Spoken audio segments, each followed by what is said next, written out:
The workshop always smelled of hot metal, the air thick with the tang of machine oil and the constant hum of machinery echoing off the steel beams. It was a scent Liam once found comforting, a sign of honest work and steady routine, a place where he felt he belonged.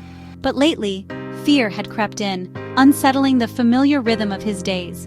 New hires, barely trained, were running heavy presses without the required safety guards, all to meet rising production quotas and keep the line moving. Liam watched, uneasy, as a young worker nearly lost a finger in a split second, a close call that left everyone rattled. The supervisor brushed it off, never mentioning the missing safety feature, and simply told everyone to be more careful. Liam faced a choice: stay silent and protect his job, or speak up for the safety of his team, risking everything he'd worked for. The weight of responsibility pressed on him, heavier than any piece of machinery he'd ever lifted. He thought of his family, the people waiting for him at home, and the promise of safety every worker deserved, himself included. The silence of his colleagues was telling. They were afraid too, their eyes darting away whenever the topic of safety came up. But Liam's fear of a preventable tragedy, of seeing someone hurt because no one spoke up, outweighed his fear of retaliation. That night, after everyone else had gone home, he drafted an email to his department head, Mr. Henderson, carefully detailing the safety lapses and the risks they posed. He focused on facts, not blame, hoping to protect both workers and the company and to spark a change before it was too late. After reading it over and over, his heart pounding, he finally hit send. The email was gone, out of his hands. There was no turning back now. The decision had been made. Liam waited, uncertain what would come next, every minute stretching longer than the last. But the first step had been taken, and for the first time in weeks, Liam felt a glimmer of hope. The next morning, Liam found an email from Mr. Henderson. Quick chat. Heart pounding, Liam entered the glass-walled office, bracing for confrontation. Instead, Henderson greeted him with a smile and offered coffee. Thank you for your email, Liam. We take safety very seriously here. I appreciate your concern. Henderson assured him the issue would be addressed and that safety protocols would be reinforced. Sometimes people take shortcuts, but your reminder helps us get back on track. Liam left feeling hopeful. Maybe he'd made a difference. But as he walked away, something nagged at him. Henderson never made eye contact, his attention drifting to production numbers and paperwork. The conversation felt rehearsed, the warmth artificial. Liam wondered if anything would really change. The meeting ended, but the unease lingered. He returned to the floor, waiting for signs of action. The workshop buzzed on, unchanged. Liam's hope began to fade. The performance had been flawless, but was it real? Days passed, but nothing changed. The silence in the office grew heavier, as if everyone was waiting for something to happen, but nothing ever did. The safety guards stayed off, ignored by management and staff alike, a quiet reminder that Liam's concerns had been dismissed. The promised team meeting never happened. The chairs remained empty, the agenda forgotten, as if the issue had never been raised at all. When Liam asked about it, his supervisor shrugged, indifferent. There was no explanation, just a cold shoulder and averted eyes. Soon, Liam was reassigned to menial tasks: inventory, restocking supplies, and other jobs that kept him out of sight and away from the main floor. Routine maintenance replaced the complex jobs he once led. His expertise was ignored. He became invisible, his skills wasted on tasks far beneath his abilities. Conversation stopped when he entered the break room. Laughter faded, replaced by awkward silence and sidelong glances. Colleagues grew distant, polite but wary. They offered forced smiles, but their eyes betrayed discomfort and fear of association. He was excluded from the team, marked as a risk. Invitations to group lunches and after-work gatherings stopped coming. The message was clear: speaking up led to isolation. Liam felt the walls closing in, his world shrinking with every passing day. The final blow came when a new lead technician role went to someone less experienced, someone who had kept quiet. Henderson's congratulatory email praised team players, a pointed message, thinly veiled, that loyalty mattered more than integrity. Liam realized the retaliation wasn't loud, but it was relentless. Every day chipped away at his confidence and sense of belonging. He was being pushed out, not by force but by exclusion. The team moved on without him, leaving him on the outside looking in. The workshop felt colder, the camaraderie gone. The once lively space now echoed with absence and loss. Liam's stand for safety had made him an outsider. The cost of doing the right thing was higher than he'd ever imagined. The cost of speaking up was becoming painfully clear. Each day, the weight of isolation pressed down harder. He wondered how much more he could take, questioning whether standing up for safety was worth the personal toll it had taken. Liam's isolation deepened. Greetings became nods, jokes faded to whispers.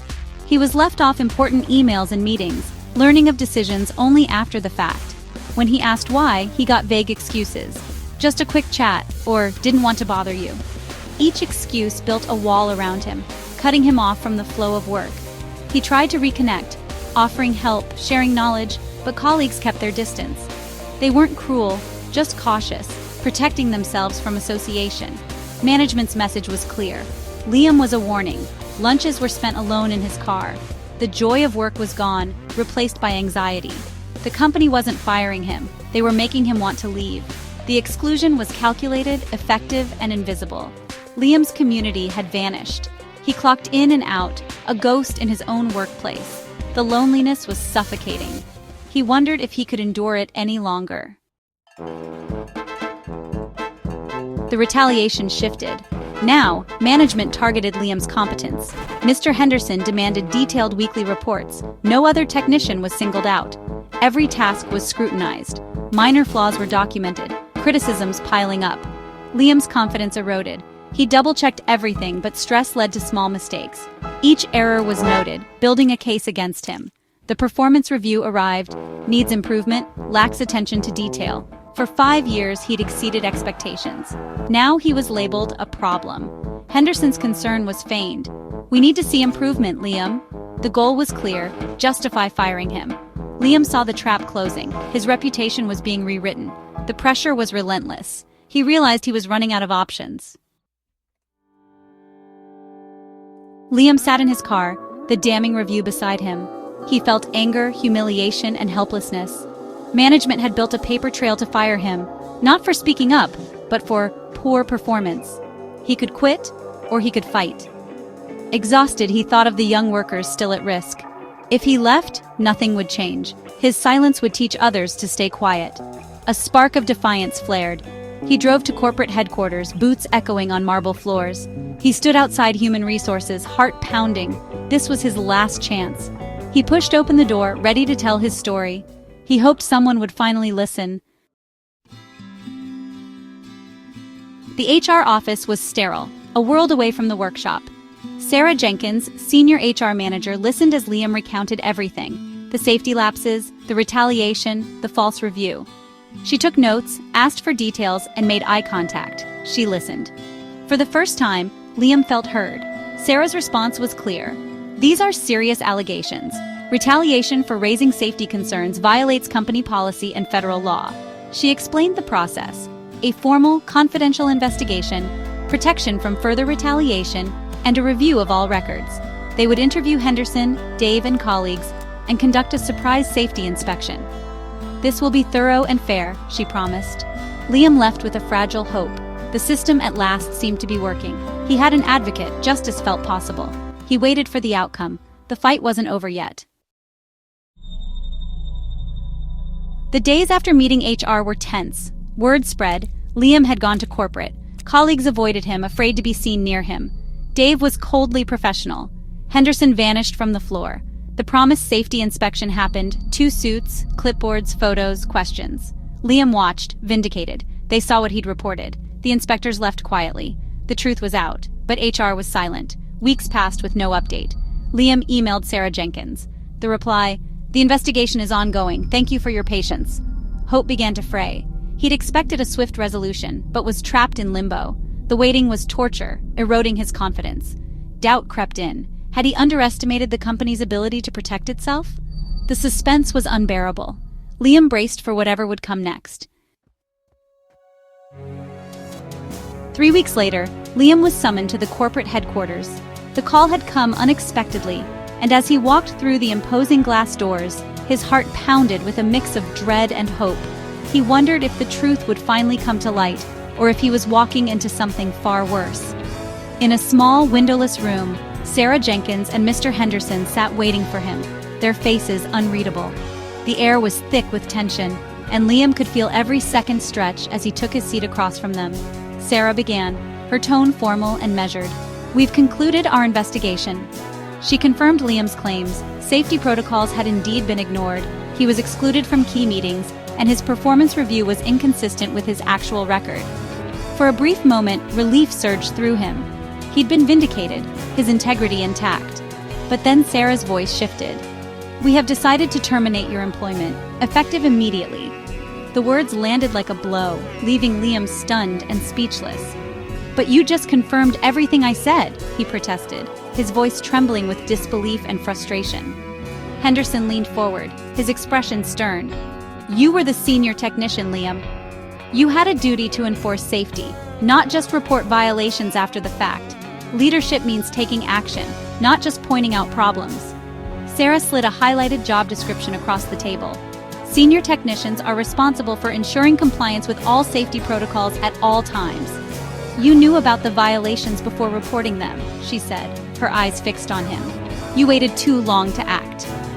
Your report came only after you failed in your primary duties. That's not what we expect from our leaders."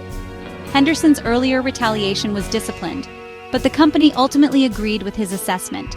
The decision was final. Liam stared at the termination letter, his mind reeling. The shock was overwhelming. He had never imagined this outcome. He'd tried to do the right thing, to stand up for safety and integrity, but the system had twisted his courage into a failure of leadership. Security arrived to escort him out, a victim of corporate checkmate, left with nothing but questions and regret. The rulebook he had trusted, the very policies he believed would protect him, had been used against him in the end.